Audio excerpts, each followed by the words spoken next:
Marissa Langston had woken that morning with the sharp stillness of a woman who had spent decades navigating hostile boardrooms, dissecting market shifts before they happened, and mastering the art of being underestimated. Her mind, as always, was 3 steps ahead before her bare feet even touched the hardwood floor of her penthouse overlooking the city skyline.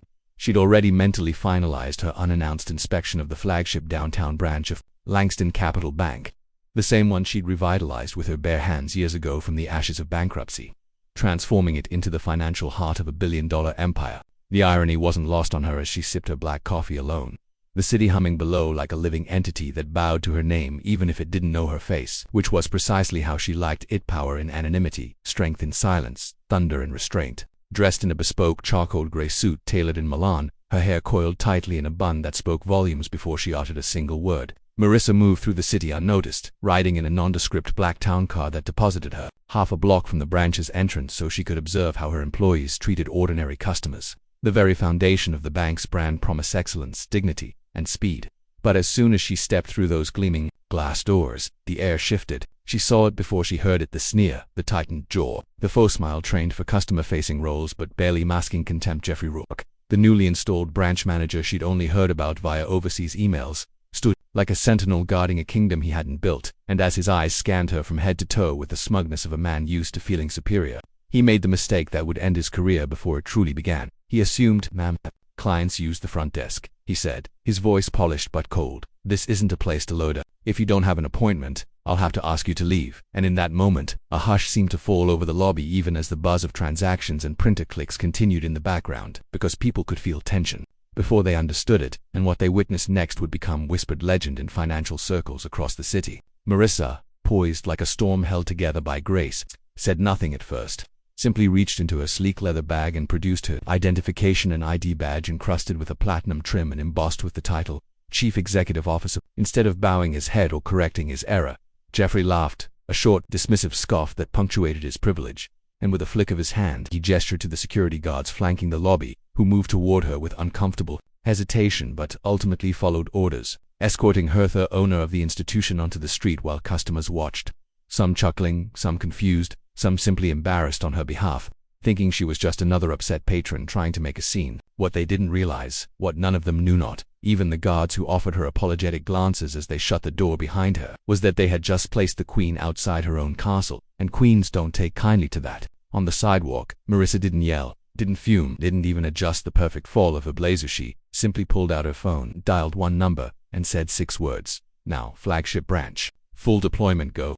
That was all it took. On the 34th floor of the Langston Tower uptown, her executive operations team snapped into motion, already briefed, already prepared for the CEO's Operation Ghostwalk, a method she used only when performance audits revealed troubling red flags hidden beneath glossy weekly reports. 5 minutes later, the block outside the branch transformed into something out of a political thriller. 6 matte black SUVs rolled up like thunderclouds, coordinated, deliberate, efficient, spilling out corporate security, regional directors, and senior VPs whose faces were known to every high-level bank official across the state but were now foreign to the branch staff, who had failed their ultimate test. When the double glass doors opened again, they did not open for Marissa Langston to be removed, they opened for her to return, and the atmosphere inside the lobby dropped 10 degrees as employees looked up from keyboards and telestations to see an entourage that only appeared during financial crises or governmental audits. And at the center of it all was the woman in the charcoal suit, heels clicking like metronomes of judgment, eyes locked on Jeffrey Rourke, who paled as he realized his mistake but, still, foolishly, stepped forward with a half-smile and the words, "I think there's been a misunderstanding," before being cut off by the head of corporate security, who said,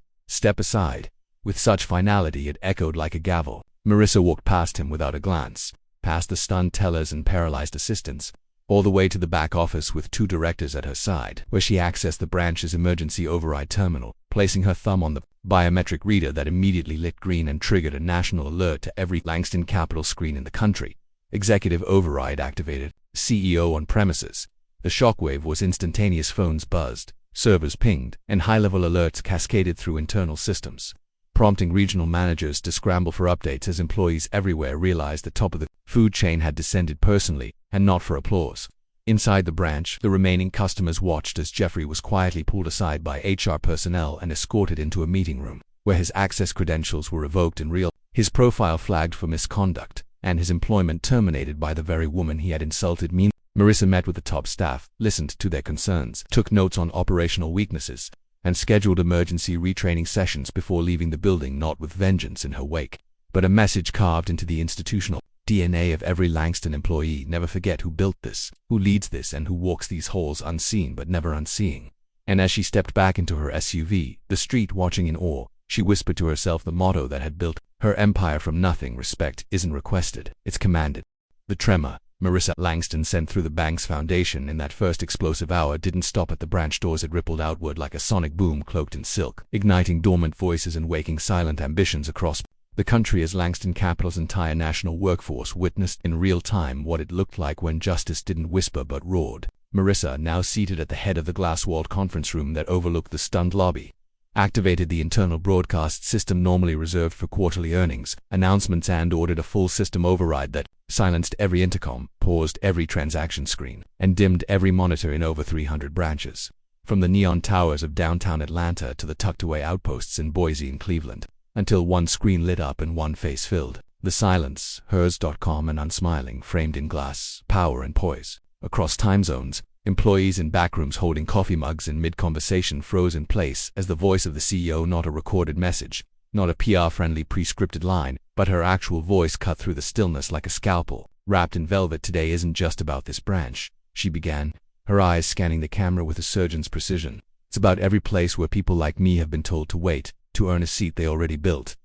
I apologize for taking up space they've outgrown. Behind her, the regional directors and compliance chiefs stood like a tribunal, their silence more powerful than any gavel, and to her left, a tech specialist tapped into the company's secure database as Marissa pulled up live data, complaints, hiring records, patterns of exclusion, and every systemic scar that had been neatly buried under corporate culture. And one by one, names began to appear on the screen.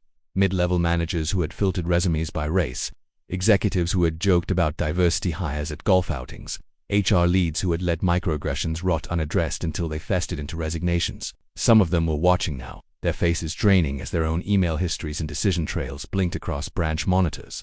And as Marissa read excerpts with measured calm, she didn't shout, she simply let the truth breathe, because truth didn't need volume to shake walls. You know me as CEO, she said, but before I was that, I was overlooked, ignored, talked over, and underestimated in the very rooms I now own. And then she paused.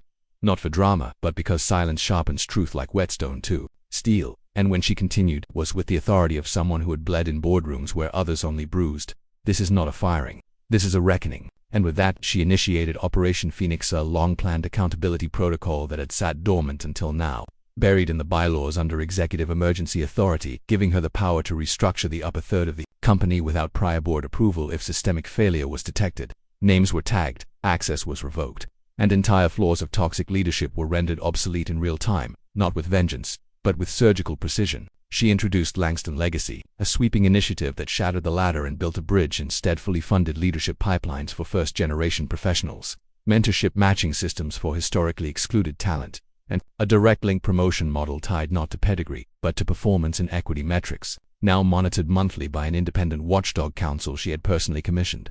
Bonuses were no longer guaranteed, they were earned through measurable justice. The boardroom murmurs turned to gasps as regional managers realized their own positions were under audit, not just for financials, but for values. And as she concluded, she stared directly into the camera, her tone now gentler but no less resolute. This company was born from excellence, but it will live by justice.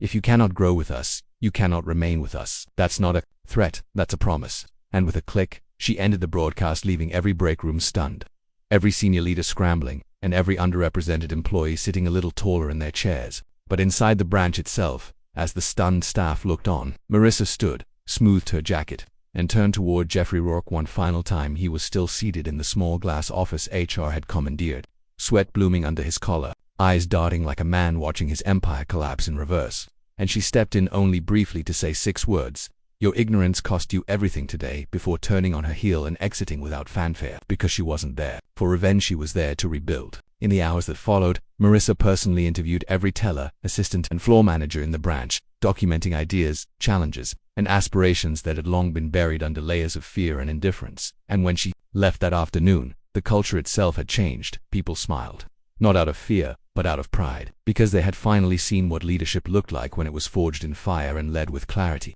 Across the nation, news outlets scrambled to make sense of the sudden firings, the mass restructuring, and the woman who had orchestrated it all in heels and silence. But Marissa ignored the headlines. She had already moved on to her next target, the headquarters boardroom, where certain legacy board members still clung to outdated paradigms, like lifeboats on a sinking ship. But she wasn't coming to negotiate, she was coming to take the helm completely. And the next 48 hours would mark the final transfer of power from inherited privilege to earned leadership. Not because she demanded it, but because she had earned it in sweat, in silence, and now in system-wide change. By the time dawn lit up the Langston Capital headquarters on Tuesday, the city skyline shimmered not just with light, but with the weight of transformation already pulsing through the financial sector. News trucks clustered outside. Drones hovered over the rooftop, reporters breathlessly recounting every step of what they were now calling the Langston Reclamation. While inside, Marissa Langston stood in the very same executive boardroom where she had once been told to smile more, wait her turn, and defer to experience. But this time, the chair at the head of the table didn't just have her name on it, it had her initials monogrammed in gold as the board. Now half restructured with appointments she had handpicked from within the company's overlooked ranks, prepared to ratify the largest internal policy overhaul in banking history. And as they gathered, you could feel the difference going with a cold. Clipped exchanges of old guard executives guarding their turf. In their place were vibrant, unapologetically diverse professionals, people with Afro-C jobs, wheelchairs, tattoos, second careers, and stories that hadn't yet been sanitized by corporate homogeneity, each of them chosen for their courage, clarity, and record of lifting others as they climbed. Marissa, in a crimson power suit that clashed gloriously with the former Navian grey culture of conformity, called the meeting to order with a single sentence. Today we stop pretending excellence looks one way. And with that, she laid out the equity-first initiative, a bold, data-backed system that restructured hiring pipelines, salary transparency protocols, promotion review processes, and cultural accountability audits that would now be conducted quarterly by an independent panel made up of employees from every level, not consultants, not friends of executives, but actual staffers chosen by peer nomination. From tellers to IT technicians, she introduced elevation grants, $10,000 per employee for continued education or startup incubation, with no repayment required, especially for first-generation professionals and caregivers. And when someone asked, what if they leave the company afterward, Marissa's answer was swift and unequivocal: then we helped launch brilliance into the world. And that is not a loss, it's a legacy.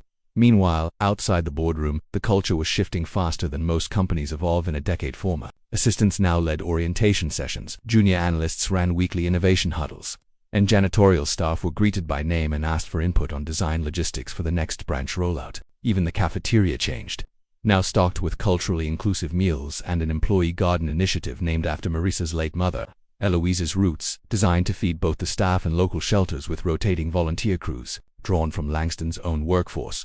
And at the press level, Wall Street firms that once downplayed Marissa's impact now tripped over themselves to reframe her as a visionary, even as she rejected 3 separate magazine covers because they asked her to pose alone rather than with the people who rebuilt the company with her. This isn't about one face, she told them, it's about the mosaic. And while the public narrative swelled with praise, Marissa stayed laser-focused on structure, ensuring every regional branch implemented the Langston Standard, a non-negotiable list of 10 policies that every manager had to adhere to, including mandatory bias training not just for race, but for disability, gender identity, neurodivergence, and class-based assumptions. When skeptics on financial networks asked if all these initiatives were profitable, quarterly returns shut them up louder than any quote. Revenues were climbing, customer satisfaction had doubled, and new client sign-ups had surged, many from communities that had long avoided traditional banking altogether. Inside branches, immigrant grandmothers were being greeted in their native languages. Working-class black families were being offered wealth-building programs instead of high-fee checking accounts. And a formerly homeless indigenous veteran in Arizona walked into his local Langston branch and found a job application, a warm meal, and a welcome committee waiting, all because Marissa's new policy team had designed branch justice hubs, small localized initiatives within each community-run office to identify underserved populations and tailor support, not as charity but as Yet even amid all this transformation, Marissa remained relentless, not in anger, but in focus, because she knew that legacy wasn't built in headlines or accolades. It was built in the quiet spaces where someone who looked like her could walk in without shrinking, speak without softening, and lead without apology. So when the old guard board members who had survived the initial purge tried to slow walk certain proposals, she didn't argue. She presented performance graphs, staff testimonials, and a coalition of branch-level leaders who appeared via livestream to speak directly to the board in multiple languages, reminding them that real power wasn't about preservation, it was about distribution. Faced with evidence and united momentum, the dissenters either converted or stepped down, and their seats were filled before the ink dried. Marissa then unveiled the final keystone of her restructuring, the Langston Fellowship, a rotating fully paid sabbatical program for high-performing employees to pursue global service projects, mentorship work, or personal growth missions because, as she put it, what you nurture grows. People included, and the first recipients included a single mother from Chicago launching a financial literacy app for low-income schools, a trans man from Alabama creating a support fund for queer youth in rural banking deserts, and a blind data analyst from Oakland teaching tech skills to incarcerated youth. In just 3 weeks, Langston Capital had gone from industry cautionary tale to case study in ethical reinvention. And yet Marissa never lost sight of the root moment, the humiliation she had faced in her own branch. The sting of being mistaken for someone lesser, someone out of place, someone invisible, and she let that memory guide every decision, not to cling to pain, but to honor the fire lit inside her. A fire now shared across 20,000 employees, each of whom walked a little taller, not because their CEO looked like them, but because she saw them, listened to them, and built something with them that no one would ever again underestimate, not quietly, not kindly, and certainly not from behind a desk. 6 months later, Langston Bank was no longer just a financial institution. It had become a global force for economic justice, a living monument to resilience, transformation, and the unshakable will of one black woman who turned humiliation into a revolution. Inside the towering glass headquarters, now renamed the Langston Equity Center, every floor told a story. Murals commissioned by local artists replaced sterile artwork. Elevator music was replaced with spoken word poetry and jazz from emerging black musicians, and conference rooms bore names like Legacy, Harriet, Dream Builders, and Ubuntu, each symbolizing the roots Marissa Langston insisted would never again be buried beneath profit margins and polished lies. Meanwhile, in cities across the globe, from Johannesburg to Kingston to Detroit, Langston Bank had set up financial literacy camps, mobile banking hubs for villages and underserved neighborhoods, and her capital grant programs for black women entrepreneurs, launching everything from tech startups to farming cooperatives.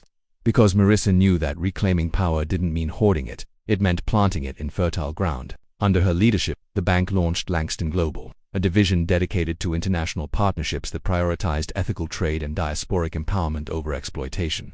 And with her team of multilingual, multi-ethnic executives, of whom had been interns, assistants, or overlooked analysts, just a year prior, Marissa rolled out banking alternatives designed for the real world, no-fee checking accounts for the rapid response disaster funding for BIPOC communities hit hardest by climate crises, and a profit-sharing system where every employee received quarterly dividends based on the company's performance, no matter their title. It was radical, it was working, and the same media that once questioned her credentials now begged for interviews, though she often declined, stating, "If you want to understand leadership, don't follow me, go talk to the single mom managing our Bronx branch, or the refugee-turned loan officer in Atlanta who's helping other families like his find stability." And yet, for all the headlines, the data, the accolades, Marissa's greatest impact could be felt not in marble lobbies or profit statements, but in the ripple effects she never sought credit for. The trans teen in Ohio who interned with Langston and finally felt seen.